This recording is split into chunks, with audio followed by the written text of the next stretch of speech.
로마서 17장, 12장 17절에서 21절.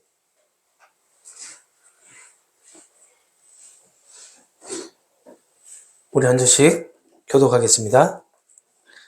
아무에게도 악을 악으로 갚지 말고 모든 사람 앞에서 선한 일을 도모하라. 할 수 있거든 너희로서는 모든 사람과 더불어 화목하라. 내 사랑하는 자들아, 너희가 친히 원수를 갚지 말고 하나님의 진노하심에 맡기라. 기록되었으되 원수 갚는 것이 내게 있으니 내가 갚으리라고 주께서 말씀하시니라. 내 원수가 질거를 먹이고 목마르거든 마시게 하라. 그리함으로 너희가 숯불을 그 머리에 쌓아놓으리라. 함께 읽겠습니다. 악에게 지지 말고 선으로 악을 이기라. 아멘. 우리 옆에 분들 함께 인사 나눌까요? 예수는 그리스도이십니다. 예수는 그리스도이십니다. 주 안에서 사랑하고 축복합니다. 사랑하고 축복합니다. 주 안에서 사랑하고 축복합니다. 벌써 넘어서 강의를 시작한 지가 이번에 강의 75회째입니다. 거의 2년 가까이 1년이 지나고 1년 반 가까이를 지금 하고 있는데 이제 12장이 끝납니다. 이제 교리 부분을 끝나고 이제 삶에 직접적으로 권면을 하는 그런 부분을 시작을 해서 이제 12장이 끝나게 되고 앞으로 남은 기간 동안 이 로마서를 계속 통해서 우리의 삶이 어떤 삶을 살아가게 되는지 바울의 권면을 계속해서 살펴보도록 하겠습니다. 우리가 지난 시간 14절에서 21절까지 바울이 그리스도인의 삶에 대한 지침 10가지를 권면을 그 말씀을 한다라고 말씀을 드렸는데 그 중에서 14절에서 16절까지 5가지 권면을 먼저 살펴보았잖아요. 그 5가지 권면이 뭐였습니까? 박해하는 자를 저주하지 말고 축복하라는 거. 그리고 또 기뻐하는 자들과 함께 기뻐하고 슬퍼하는 자들과 함께 슬퍼하라. 애통하는 자들과 함께 애통하라. 라고 하는 그런 권면. 그리고 또 서로 같은 생각을 가져라. 라는 거. 같은 마음을 품어라. 같은 생각을 가져라. 그리고 높은 것을 생각하지 마라. 다시 말하면 교만하지 말아라. 라고 하는 그런 권면. 그리고 스스로 지혜롭다 생각하지 말아라. 그 뭐예요? 오만하지 말아라는 얘기죠. 오만한 생각을 갖지 말아라. 라는 이 5가지 권면을 살펴보았고, 이 5가지 권면이 그리스도인 개인에게 주어지는 그런 권면이기도 하지만 사실은 궁극적으로 봤을 때는 공동체가 하나 되기 위해서 했던 그런 권면이었다라는 걸 지난 시간에 살펴보았단 말이에요. 그리고 이 권면은 반드시 그리스도인이 이루어야 하는 일이다라기보다는 예수님이 이 세상에 오셔서 이루신 일을, 완성하신 일을 아가페라고 하는 하나님의 사랑으로 나타내 주신 것이다. 그리고 예수님의 영신 성령께서 그리스도인 안에서 이루어 가실 일, 다른 말로 맺어 가실 열매다라는 것을 우리가 알 수가 있었어요. 그러니까 우리가 아는 것이 아니라 성령께서 우리를 통해서 나타내시고 이루실 일이었다. 그 5가지 권면이 다시 한번 생각해 보지만 사실 그렇습니다. 슬퍼하는 자들과 진심으로 슬퍼할 수 있느냐, 아가페라고 하는 그런 사랑으로 슬퍼할 수 있느냐라고 했을 때 못하죠. 그렇죠? 그리고 기뻐하는 자들과 함께 기뻐하고 애통하는 자들과 함께 애통하라고 말씀하시는데도 불구하고 우리는 어때요? 내 일이 아니니까 그렇게 못하죠. 사실. 뭐 서로 같은 생각을 품으라고 하지만 1분 1초도 같이 같은 생각을 할 수 없는 게 우리 존재 아닙니까? 부부도 그런데요.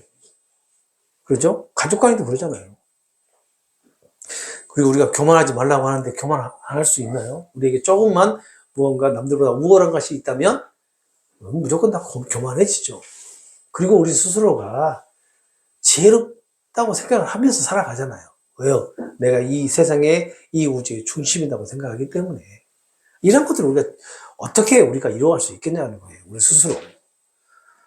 절대 이루어갈 수 없다라는 겁니다. 바울이 말하는 역설적인 그런 표현을 통해서 우리가 할 수 없다. 그렇지만 이 모든 것들이 성령께서 우리 안에서 이루실 일이 아니겠느냐라고 얘기를 하는 거죠. 그리고 예수님께서 다 이루신 일을 하나님의 그 사랑이라고 하는 아가페로 나타내 주신 것이 아니겠느냐. 우리가 9절부터 21절까지 바울이 권면하는 내용을 우리가 도저히 이해할 수 없는 내용들이 너무나 많아요. 우리가 할 수 없는 내용들이 너무나 많은데 물론 문자적으로는 이해가 되죠.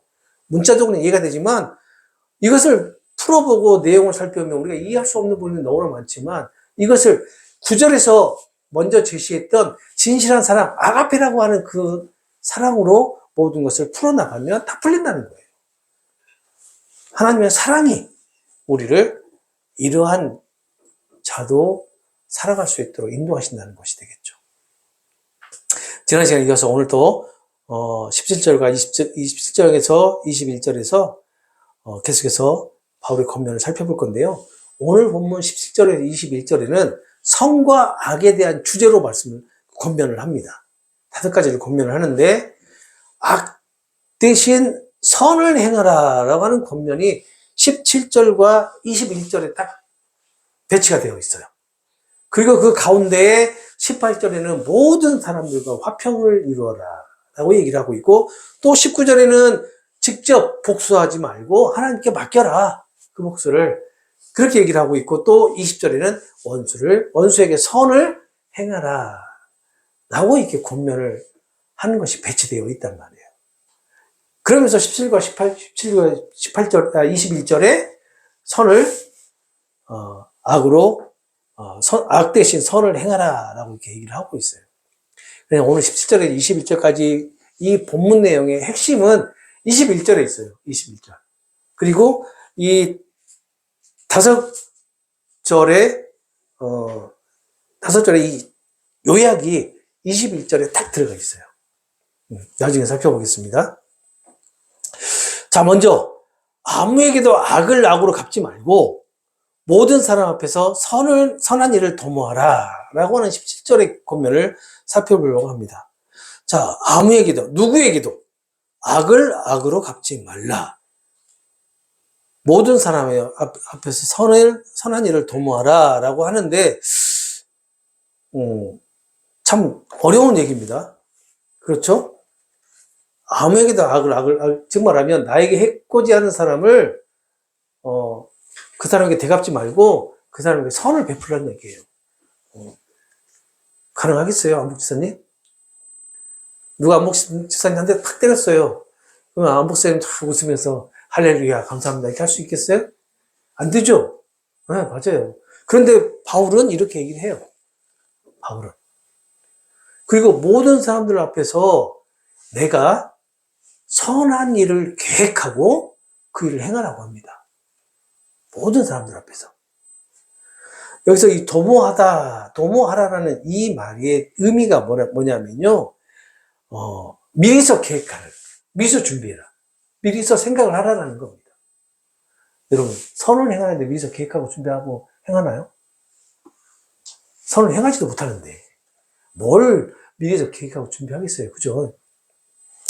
자, 봅시다. 누구에게도 악을 악으로 갚지 말라라고 하는 이 말은 악에 대한 복수를 하지 말라라는 거예요. 아예 하려고 생각하지 마라. 아예. 이 복수를 하나님께 맡기라라고 하면서 강조하고 있는 거예요. 레위기 19장 18절에 보게 되면 원수를 갚지 말고 동포를 원망하지 말라. 내 이웃을 사랑하기를 내 자신과 같이 하라. 라는 그 말씀을 한단 말이에요. 그리고 잠언 20장 22절에 보게 되면 너는 악을 갚겠다 말하지 말라. 너의 여호와를 기다리라. 그가 너를 구원하시리라. 라는 이러한 말씀의 가르침과 원리가 똑같아요. 그냥 한마디로 말하면 원수를 사랑하라. 원수를 갚지 말라는 거죠. 그런데 가능하시겠어요? 신약에서 보면요.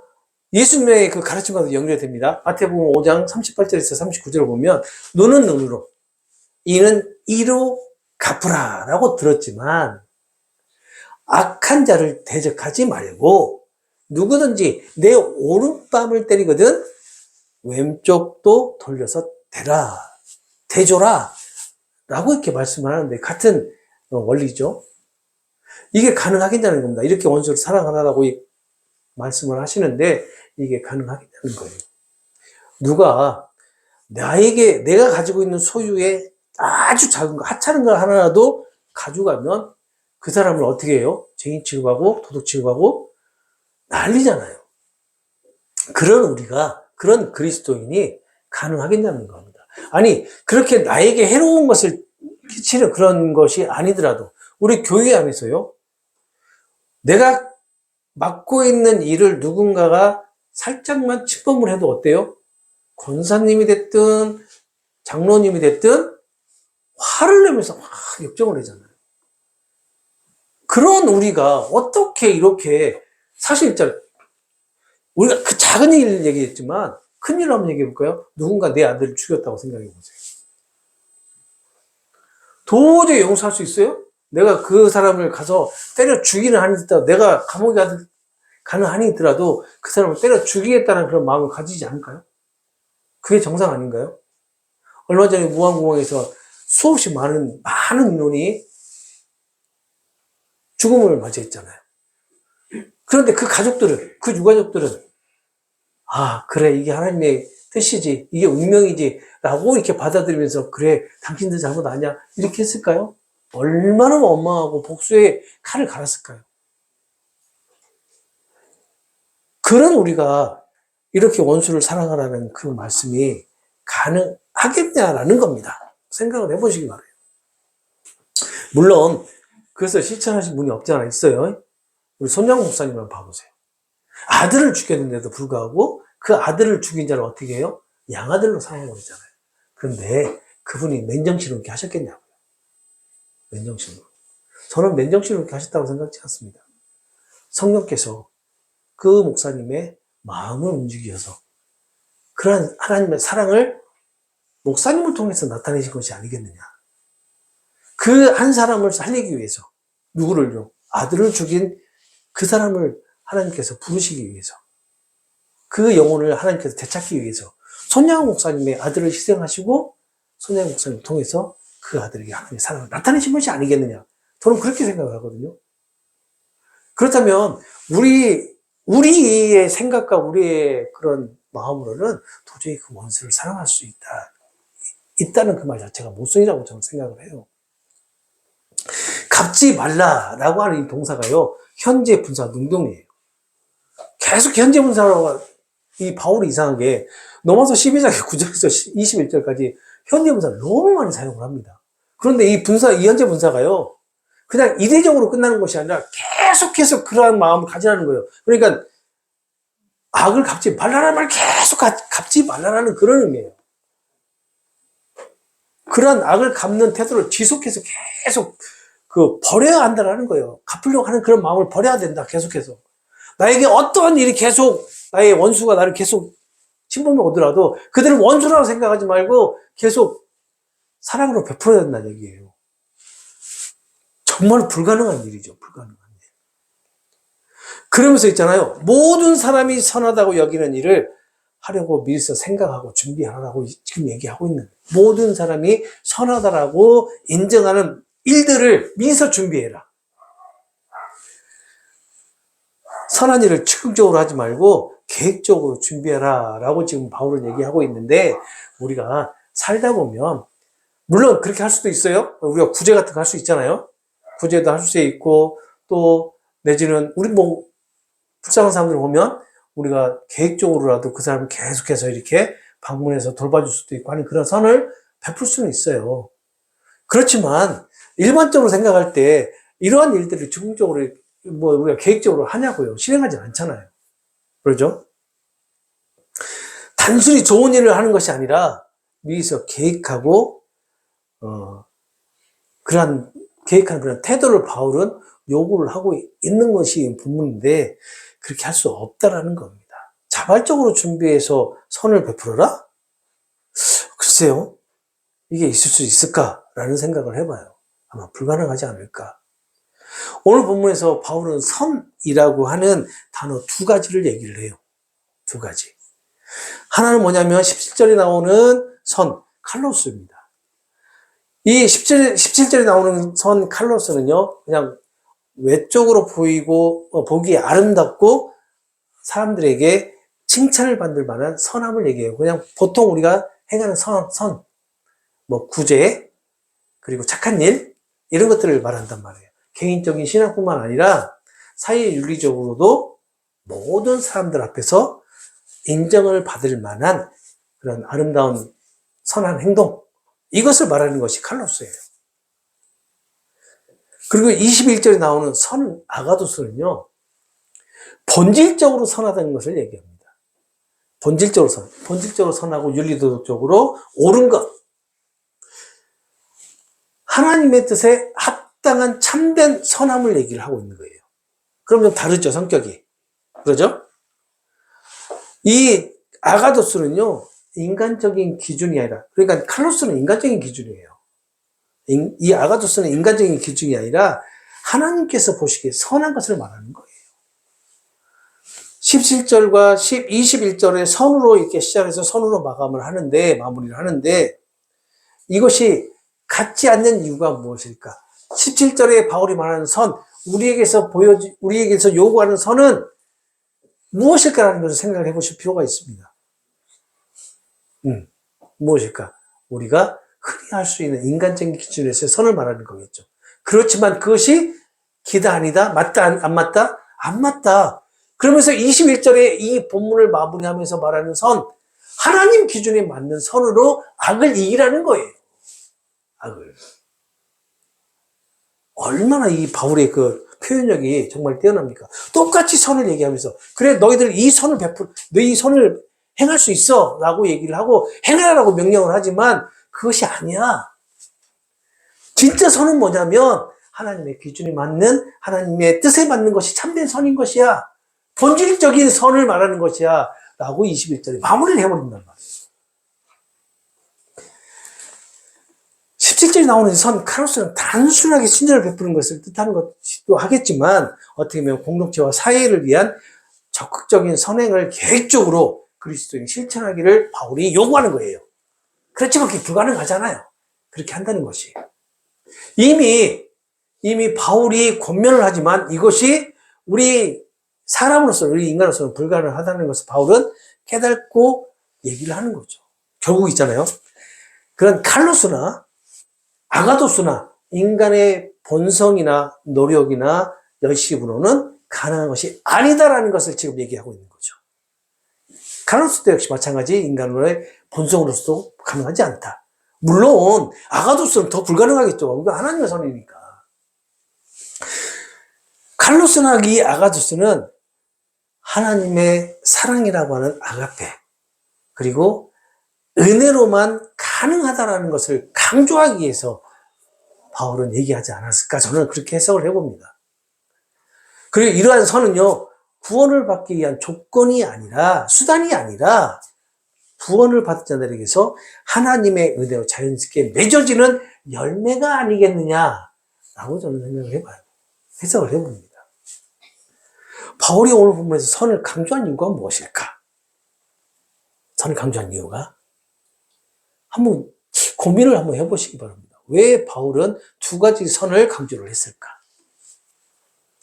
그리스도인으로 하여금 윤리도덕적으로 올바름을 추구하기를 권면하기 위함이었을까? 하나님의 뜻을 이루고 하나님의 영광을 드러내는 삶을, 그 살아내신 예수 그리스도를 증거하기 위해서 권면하고 있는 것일까? 선으로 악을 이김으로써 하나님의 선하심을 이 세상에 드러내는 삶으로 그리스도인들을 인도하시기 위함일까? 한번 생각해 보시기 바라요. 우리 문자적으로 본다면 우리 그리스도인들은요, 이 윤리도덕적으로 올바름을 추구해야 되는 삶을 살아가는 게 맞아요. 문자적으로 본다면, 성경의 문자적으로 본다면. 그렇지만 그 안에 들어가 있는 내포되어 있는 그런 말씀의 의미는 그게 아닐 거라는 얘기죠. 하나님의 그 영광을 드러내기 위해서 살아내신 예수 그리스도를 증거하기 위해서 바울은 권면한 것이 아닐까.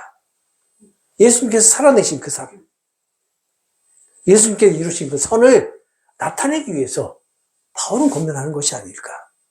하나님께서 하나님의 그 선하심을 이 세상에 나타내고, 이 세상에 드러내고, 이 세상에 증거하기 위해서 바울은 권면하는 것은 아닐까. 그리고 그리스도인 너희들은 이러한 삶을 살아가게 될 거야 라고 말해주는 것은 아닐까 라고 생각을 해봤다는 겁니다. 여러분들은 어떻게 생각하십니까? 저는 같은 생각이라고 저는 생각해요. 적극적으로 선을 계획하고 실천하라는 그 명령은 하나님의 진실하시고 헌신적인 그 사랑 아가페가 아니면 불가능하다는 거예요. 하나님의 절대적인 주권을 신뢰하지 않으면 선을 행한다는 그 자체가 불가능하다는 것입니다. 이러한 것을 로마교회 성도들과 오늘을 살아가고 있는 그리스도인들에게 나타내기 위함이 아니겠냐는 것이죠. 자, 계속해서 두 번째 18절을 보게 되면 할 수 있거든 너희로서는 모든 사람과 더불어 화목하라 라고 합니다. 할 수 있거든 모든 사람과 더불어 화목하라. 우리가 모든 사람과 더불어 화목할 수 있는 것도요, 사실은 하나님과의 관계가 개선이 돼야지만 가능한 거예요. 그러죠? 그런데 바울은 무턱대고 할 수 있거든 너희 모든 사람과 더불어 화목하라라고 명령을 합니다. 여기서 바울은요, 할 수 있거든, 만일 가능하다면 이라고 하는 조건을 얘기를 해요. 조건을 제시합니다. 만일 가능하다면 화목하라. 근데 이 조건을 통해서 모든 경우에 화목을 이루어라. 화목이 가능하지 않다라는 것을 지금 전제로서 지금 권면하는 것이 아닐까라는 생각을 해봐요. 만일 가능하다면이라는 이 말을 통해서. 그러니까 모든 경우에 다 화목을 이룰 수 없다. 그래서 너희들이 할 수 있는 범위 내에서 최대한 화목을 이루어야 하지 않겠느냐라고 바울은 얘기하는 것이 아닐까라는 저는 그렇게 해석을 해봤어요. 그러니까 이 말을요, 상대방이 내가 화목을 제시를 하고 요구를 하지만 안 받아들일 수도 있어요. 그렇죠? 그렇지만 안 받아들이더라도 계속해서 화목을 이 그리스도인들은 추구해야 된다라는 그런 의미가 됩니다. 참된 화목이라는 것은 어떤 의미일까? 아까도 말씀드렸지만 하나님과의 관계가 회복될 때 갖는 것이다라는 거예요.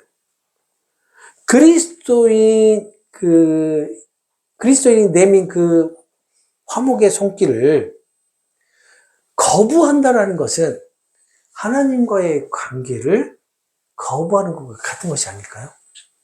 그렇잖아요? 그래서 이 화목이라고 하는 것은 우리 그리스도인의 노력이 아닌 하나님의 은혜로만 가능하다라는 것을 바울은 얘기하고 있는 것 같아요. 바울이 만약 가능하다면이라고 말했던 것은 바울도 이러한 화목이 불가능하다라는 것을 알고 있었기 때문에 이렇게 말을 하지 않았을까, 고민하지 않았을까. 그러면서도 바울은요, 그리스도인은 가능하면 모든 사람과 화평을 이루어야 한다라고 명령을 하고 있는 겁니다.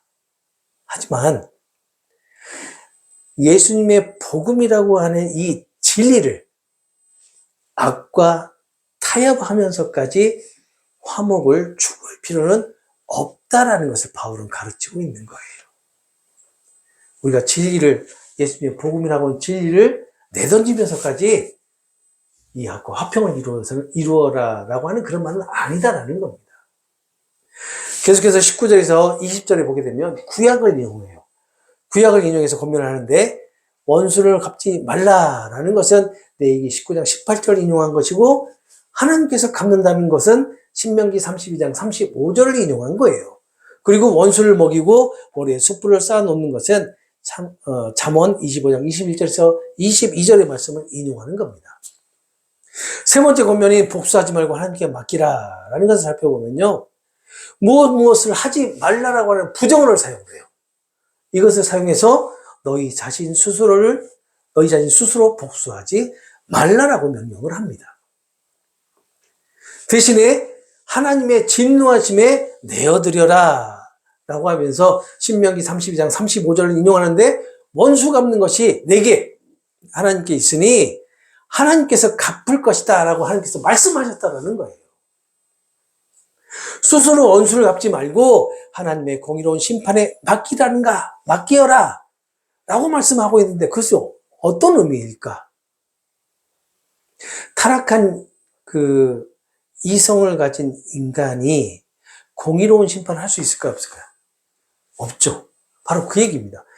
타락한 이성을 가진 인간은 공의로운 심판을 할 수 없기 때문에 감정적인 복수만이 가능한 거죠. 그렇죠? 상대방에게 감정적인 복수만이 가능한 것을 나타내면서 하나님의 진노, 하나님의 심판은 완전하고 의롭기 때문에 이 모든 것을 하나님께 맡기라라는 그런 의미가 아닐까라고 생각을 해봅니다. 하나님이 완전하시고 의로운 심판을 완성하신다라고 말씀하시는데 그렇다면 그것은 또 어떤 의미가 있을까? 하나님께서 갚으신다라고 말씀하시지만 대신 원수를 갚아주신다라는 그런 개념은 아닌 것 같아요. 우리를 대신해서 복수해 주신다라는 그런 개념은 아니다라는 겁니다. 하나님의 조건 없는 그 용서와 아가페를 바울은 나타내고자 했던 것이 아니겠느냐라는 생각이 들어요. 물론 하나님께서 우리를 위해서 얼마든지 대신 원수를 갚아줄 수 있죠. 그렇지만 하나님은 우리를 위해서 대신 원수를 갚아주시는 것이 아니라 그 상대방을 용서하시면서 하나님의 그 헌신적인 사랑을 나타내 주시는 것이 아니겠느냐. 바울은 이렇게 해석을 하고 있지 않을까라는 겁니다.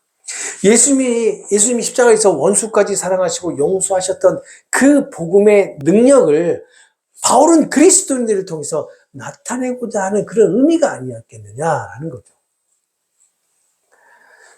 세상의 불의 가운데 그리스도인들에게 이 불의에 직접 맞서라고 명령하는 것이 아니라 하나님의 정의를 기다리고 하나님의 정의를 바라보고 또 하나님의 그 역사심을 기대하라 라는 그런 인도하심이 아니겠느냐라는 겁니다. 그러면서 원수에게 선을 행하라 라고 잠언 25장 21절에서 22절을 인용해서 20절에 네 번째 권면을 하는데 20절을 보게 되면 이렇게 말씀하죠. 내 원수가 줄이거든 먹이고 목마르거든 마시게 하라. 그리함으로 내가 숯불을 그 모래에 쌓아 놓으리라 라고 얘기를 합니다. 아까도 말씀드렸지만 이 손양호 목사님을 떠올리면서 이 본문을 보시면 돼요. 20절은 현재 가정법 명령을 사용해서 만약 내 원수가 그가 배고프다면 그에게 빵을 나눠줘라 라고 한단 말이에요. 그리고 그가 목마르다면 물을 줘서 마시게 하라 라고 하고 있어요. 이게 단순히 원수에게 선행을 베풀라는 명령일까? 아닌 것 같아요. 어떻게 보면 원수를 배려하고 돕는 것이 하나님의 사랑이라고 하는 그런 복음을 나타내고 증거하는 것이 아니겠느냐라고 바울은 말하고 있는 것으로 해석이 가능할 것 같아요.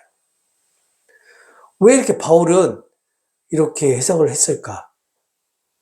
바울이 눈만 뜨면 입만 열면 증거했던 게 누구인가요? 예수님이셨잖아요. 그렇죠? 그러면 그 예수님의 사랑, 예수님이 원수까지도 사랑했던 그 복음을 바울은 증거하려고 노력을 했을 거란 말이에요. 그래서 이렇게 원수에게 먹을 것을 주고 물을 마시게 해달라고 하는 이런 말씀을 통해서 단순하게 원수에게 너의 의지와는 상관없이 선행을 베풀라라고 얘기했던 게 아니라는 것이죠. 이것을 통해서도 바울은 예수님의 그 헌신과 사랑을 증거하고 싶진 않았을까? 이렇게 접근을 해봤다는 겁니다.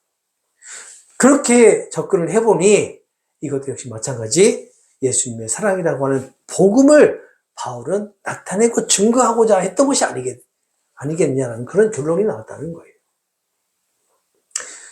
그래서 그 보면 이렇게 하면요, 내가 원수의 머리 위에 타는 숯불을 쌓을 것이다 라고 한단 말이에요. 이 머리 위에 타는 숯불을 쌓는다 라는 이 말은 고대 중동의 문화에서 좀 차용을 한 겁니다. 이게 어떤 거냐면, 죄를 회개할 때 머리에 뜨거운 그 숯불을 담는 그릇을 얹고 다니는 관습이 있었대요. 중동에. 그래서, 이것을 양심을 가책을 느끼고 회개하는 상징적인 행동으로 의미를 해석하는데 뭐냐면 그리스도인들이 선한 행위를 베풀잖아요. 선한 행위를 베풀면 그 선한 행위를 보고 회개하고 양심의 가책을 느껴서 회개하고 돌아온다는 그런 의미예요. 네. 그런데 사실 생각해 보세요. 우리 그리스도인들이 아무리 선한 행위를 한다 한들 이 세상의 악인들이 회개하고 돌아오던가요? 안 돌아오죠. 어떨 때 돌아와요? 하나님께서 그 안에 역사하셨을 때 회개하고 돌아오잖아요. 네. 바로 그거 얘기하는 거예요. 그렇게 하면 회개하고 돌아온다라고 하는 그런 중동의 문화를, 관습을 빌어서 이렇게 사용을 하는데, 그리스도인이 원수에게 선을 베풀어서 그 원수가 회개하도록 도와준다? 이 말은 참, 어떻게 보면 좀 아이러니합니다. 하나님께서 하실 일이 아닐까. 그런데 여기에 또 다른 해석이 있어요. 그게 뭐냐면요. 숯불이 의미하는 게 무엇이냐. 그 숯불은 심판을 의미하거든요. 숯불은. 그러니까 여기서 회개의 기회를 주지만 그 기회를 거부하면 어떻게 한다는 얘기예요? 하나님 심판이 더 무겁게 임할 것이다. 하는 그런 의미도 내포되어 있단 말이에요. 네. 결국 원수를 사랑하는 것은 단순한 그런 도덕적 명령이 아니라 하나님의 주권을 신뢰하는 신앙의 근본이 되는 것이고 하나님의 공의로운 심판과 은혜를 드러내는 것이 아니겠느냐라는 거예요. 마지막으로 21절을 보시게 되면 악에게 지지 말고 선으로 악을 이겨라 라고 하는데 아까 선이 뭐라고 했죠? 본질적으로 선한 것, 하나님의 뜻에 합당한 참된 선, 그리고 하나님이 보시기에 선한 것, 하나님의 기준에 맞는 선을 얘기한다라고 했죠. 이것을 기억하시면서 여기서 현재 명령으로 계속해서 악이 너를 이기지 못하도록 악을 선으로 이겨야 함을 강조하고 있어요. 계속해서.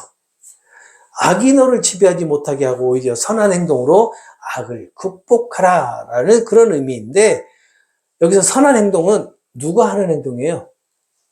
하나님께서 하시는 거죠. 하나님께서. 여기 21절에서 말하는 선, 아가도스는 하나님의 선을 얘기하고 있기 때문에 그렇습니다. 악이 그리스도인을 지배하지 못하게 하는 것이 우리로서 가능할까? 그리고 인간이 선한 행위로 악을 극복할 수 있다는 것이 정말 가능할까? 자, 악이라고 하는 것을 사탄이라고 생각을 해보세요. 우리가 아무리 선한 행위를 한다 한들 사탄을 이길 수 있겠냐는 거예요. 육에 속하는 우리가 영에 속해 있는 사탄을 이겨낼 수 있을까? 천부당 환부당한 소리가 되겠죠. 이기지 못해요. 이길 수 없어요. 그래서 여기서 선이라고 하는 것을 아가도스를 쓴 이유가 있겠죠. 하나님의 선이시기 때문에. 하나님의 선이 이길 수 있잖아요. 하나님의 선이. 이 세상의 모든 악을 우리는 못 이겨요. 우리의 선으로서 못 이기지만 하나님의 선인 아가도스로는 이길 수 있다는 거예요. 그것을 얘기해 주는 거예요. 다시 말하면 하나님께서 이기신다는 거잖아요. 하나님께서. 인간 스스로의 힘으로는 불가능하지만 성령의 도우심을 받을 때 악이 우리를 지배하지 못하게 하는 것이 가능한 거죠.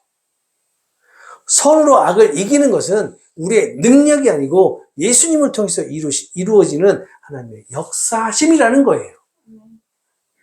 그래서 21절, 아까 말씀드렸듯이 21절은 17절에서 21절까지 핵심이 되는 거고요. 함축해서 요약을 해놓은 거예요. 모든 악을 하나님의 선으로 이길 수 있다. 세상적인 방법은 악을 악으로 갚는 것이 되죠. 그렇습니다. 세상적으로 보면 악은요, 악으로 갚아요. 선으로 갚을 수 없습니다. 선으로. 하나님의 방법은요, 선을 통해서 악을 어떻게 해요? 변화시킨다는 거예요. 변화시켜요.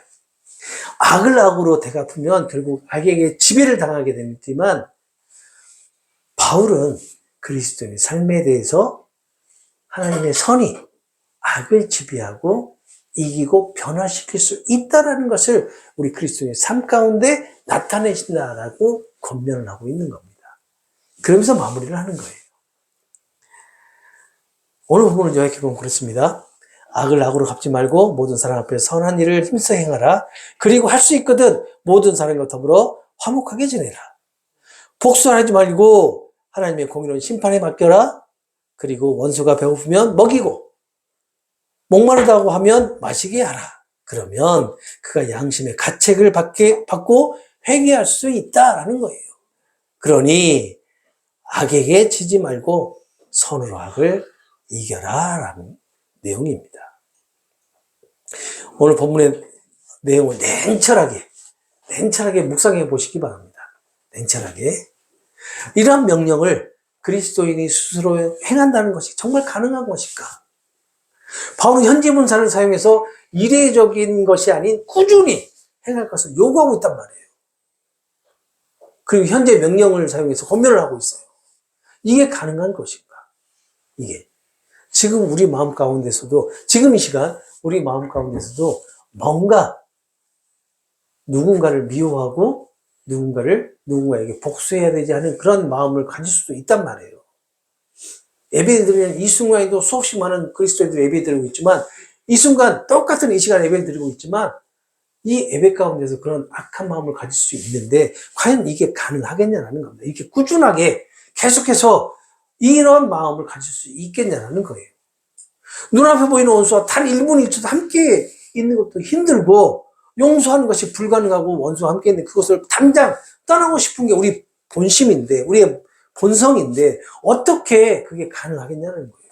타락한 이성을 가진 인간의 그 본성이 그러한데 어떻게 바울의 명령을 행할 수 있겠냐라는 겁니다. 만약 행할 수 있다면 그게 제정신이겠냐는 거예요. 온전한 정신이겠냐는 거예요. 바울 통해 주시는 이 명령을 예수님의 명령, 성령이 도우심이 없으면 그리스도인들은 이런 명령을 행할 수 없어요. 성령의 도우심이 있어야지만이 행할 수 있는 것이고 성령의 도우심이 있다면 그냥 행하는 것이 아니라요. 기쁨으로 충만하게 행하게 됩니다. 그리고 감사함으로 충만하게 행하게 돼요. 오늘 본문을 통해서도 바울은 강력하게 명령을 하고 권면을 하지만 반드시 그리스도인이 실천해야 되는 것으로 이해하면 안 돼요. 성령께서 그리스도인을 통해 이루실 일이라고 해석하는 것이 올바르다는 거예요. 이 말은요, 그리스도인의 삶에서 반드시 이러한 일들이 일어나게 되는데, 일어나잖아요, 우리 삶에서. 반드시 일어나게 되는데, 성령이 도우심으로 넉넉하게 그리스도인이 감당하게 된다는 것을 얘기합니다. 성령을 통해 거두실 그 열매라는 그 사실을 그리스도인의 삶의 지침으로 남겨주시는 것이라 볼 수 있는 거예요. 그래서 그리스도인의 삶이 힘겨운 싸움의 연속이지만 언제나 승리할 수 있는 것은 이 싸움이 누구 싸움이에요? 우리 싸움이에요? 아니면 하나님 아버지 싸움이에요? 하나님 아버지 싸움이기 때문에 하나님은 언제나 승리하시는 분이시기 때문에 우리가 승리할 수 있는 것이고요. 우리가 넉넉하게 이겨낼 수 있는 거예요. 사람으로는 할 수 없을 때 하나님으로서는 다 하실 수 있다는 마태복음 19장 26절 말씀을 기억하시기 바랍니다. 그리고 허락하실 한 주간의 삶이 이러한 싸움의 연속일 것인데요. 그러한 싸움의 승리는 반드시 하나님의 것이고 그리스도인들에게 그 승리가 은혜로 주어진다는 사실을 잊지 마시고 삶에서 주어질 승리에 언제나 감사하는 날들이 되시기를 소망합니다. 이 시간 기도할까요?